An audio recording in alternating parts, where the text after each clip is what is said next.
Hello everyone, Assalamu alaikum. It's me Ananna from my page Cake Blossom. Kindly আপনারা আমার এই আজকের ভিডিওতে ব্যাকগ্রাউন্ডে সব কিছু একটু ইগনোর করবেন। আমার ছোট বেবিটা এই সময় সজাগ ছিল, তো ও একটু আমাকে বিরক্ত করতেছিল। আশা করতেছি আপনারা এটাকে ইগনোর করবেন। একটা কেক বানাতে যতটা সময় লাগে তার থেকে বেশি সময় লাগে আমার ভয়েস ওভার করতে। এই কেকটা বানিয়েছি আমি 1 মাস আগে, শুধুমাত্র ভয়েস ওভার দিব এই জন্য আমার কেকটার ভিডিও আপলোড করা হচ্ছিল না। যাই হোক, কেকের মধ্যে ফিরে আসি। আজকের যে কেকটা ছিল চকলেট কেক, এটা আমি একজনকে গিফট করার জন্য বানিয়েছিলাম।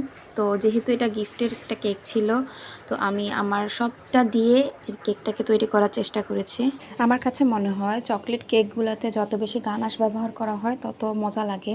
তাই আমি আমার যে কোনো ডেলিভারি কেক হোক বা যে কোনো ধরনের কেক হোক, আমি সেখানে অনেক বেশি পরিমাণে চকলেট গানাশ দিয়ে থাকি। মাঝে মাঝে চকলেট চিপসও ইউজ করে থাকি। এটা হচ্ছে ক্লায়েন্টের প্রেফারেন্স অনুযায়ী। ক্লায়েন্ট যদি বলে সে চকলেট গানাশ বেশি খেতে পছন্দ করে, সেক্ষেত্রে আমি আরেকটু বাড়িয়ে দিই। কেকটি যখন আমি প্রিপেয়ার করেছিলাম তখন হচ্ছে আমাদের কারেন্ট চলে গিয়েছিল ওভেনে দেওয়ার পর, তাই কেকটি একটু কম ফুলেছে, তবে স্পঞ্জ হয়েছে, তবে একটু কম ফুলেছে। 2 পাউন্ডের কেক হিসাবে 4টা লেয়ার হওয়ার কথা ছিল, আমার এখানে 3টা লেয়ার হয়েছিল। তো আমি হচ্ছে কেকে ক্রাম কোট করে নিচ্ছি, যেহেতু কেকে ক্রাম কোট করাটা অনেক বেশি ইম্পর্ট্যান্ট। ক্রাম কোট করে কেকটাকে আমি সারা রাতের জন্য ফ্রিজিং হতে রেখে দিয়েছিলাম। পরদিন সকালে আমি এখন কেকটিকে হোয়াইট কালারের ক্রিম দিয়ে কোট করে নিচ্ছিলাম। এটা একটা রেড কালারের স্পাইডারম্যান থিমের কেক হবে। তো আমি রেড কালারটা বেশি দিতে চাচ্ছি না, যেহেতু রেড কালার বেশি দিলে হাতে মুখে লেগে যায়।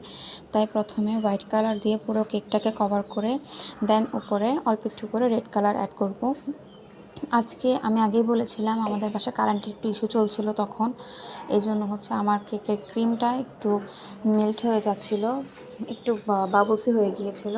তাই ফিনিশিং আনতে একটু অসুবিধা হচ্ছিল। আমার প্রায় অনেকক্ষণ সময় নিয়ে ফিনিশিং আনতে হয়েছিল, কিন্তু তারপরও অত ভালো ফিনিশিং আসে নাই। তারপর আমি চেষ্টা করছিলাম যাতে জিনিসটা ভালো মতো ফিনিশিং করতে পারি। কেকের উপরে আর একটা লেয়ার যাবে রেড কালারের, তাই আমি ফিনিশিংটা অতভাবে সুন্দরভাবে করছি না। রেড কালারটা দিয়ে বাকি ফিনিশিং করে নেব। আজকের ভিডিওটা অনেক বড় হয়ে যাচ্ছে, তাই আমি নেক্সট ভিডিওতে সেকেন্ড পার্টটা শেয়ার করব। যদি আমার ভিডিও ভালো লেগে থাকে অবশ্যই আমার চ্যানেলটিকে ফলো করে যাবেন। আল্লাহ হাফিজ।